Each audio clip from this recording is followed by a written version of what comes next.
it's a big turnout, isn't it? It's a turnout because you know where your heart lies, don't you? Your heart lies with Jeremy, and to make sure that we win this battle. This is not like talking in the Palace of Varieties. I can't see a sea of angry faces.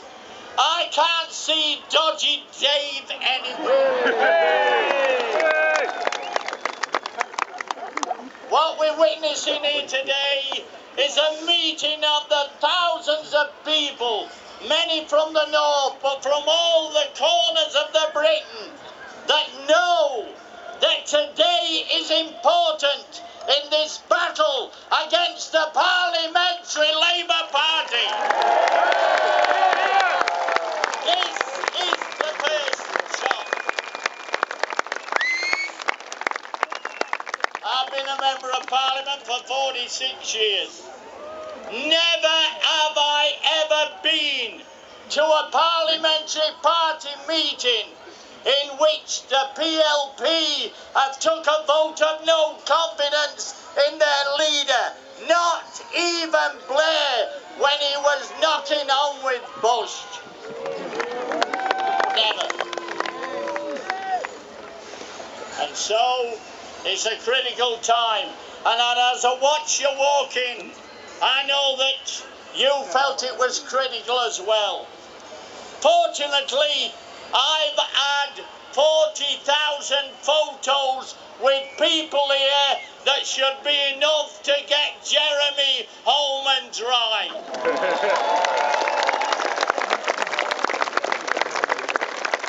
But if he needs any more, there are literally another 150,000 out there in Britain waiting to back him.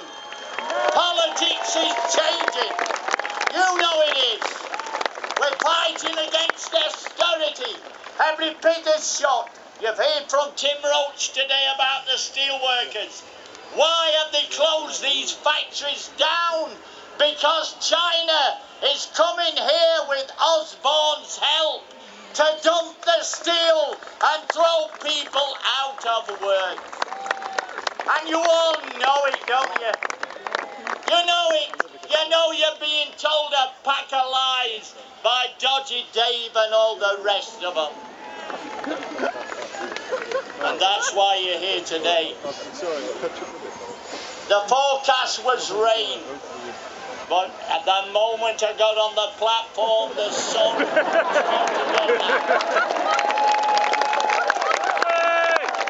because we are on the sunny side of life, aren't we? Working people. It's like being in the pits again. Even in Parliament, Jeremy has only got half the number of people possible to man the posts on the front bench. You've heard Richard Bergen, he's got 2 jobs. Dave Anderson is covering Scotland and Northern Ireland, and he's making a job of it, I'll tell you.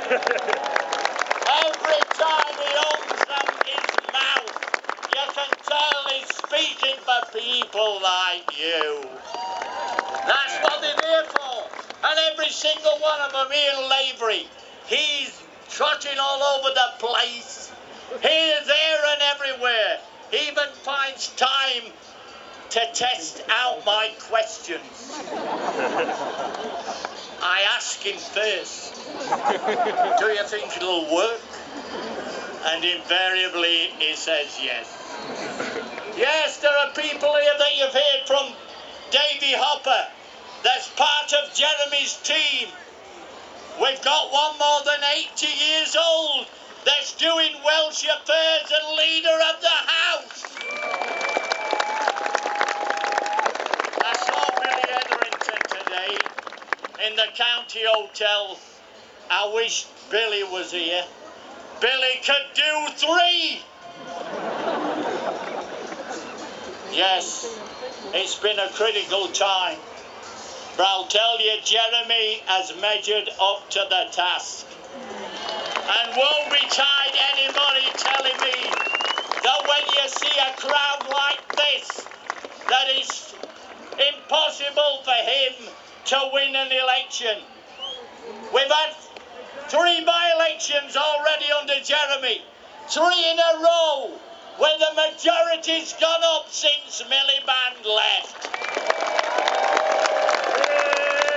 And in the last one in T.U.C, where we've been down to as low as a 1,000 majority, we've just got a junior hospital doctor elected for Labour with a 5,500 majority. Don't tell me that Jeremy can't deliver. They talked about his actions on the EU. I checked the result for Islington. It was 70-30 to stay in. I think he'd been doing a lot of bloody work, don't you? He got twice as many votes as Alan Johnson in Hull. No wonder he had a vote of no confidence in him other day. Let's remember, Michael Foot got some stick when he was the leader of the Labour Party. Do you know what they did with him? The right-wing element in Parliament. They actually discussed in the middle of an election campaign, 10 days before the vote, whether to get rid of Michael Foot because he didn't look the part. And Jim Mortimer had to go to the assembled press. You've probably seen it on the telly. And he had to tell the press, Michael Foot, it has been agreed this morning, is our candidate still. Just imagine what that did to the election.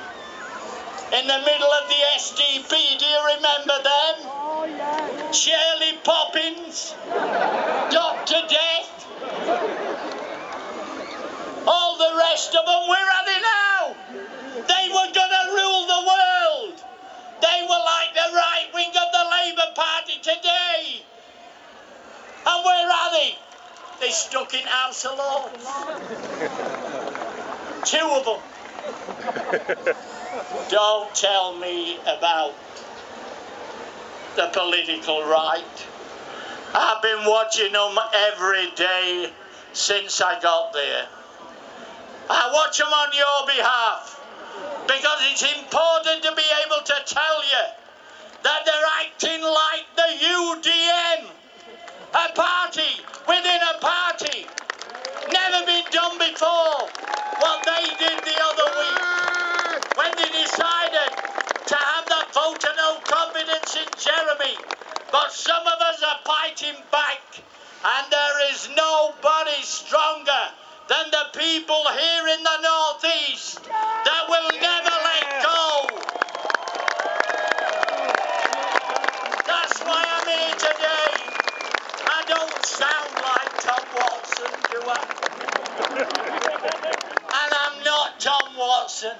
I'm here to represent the working class and will never give in.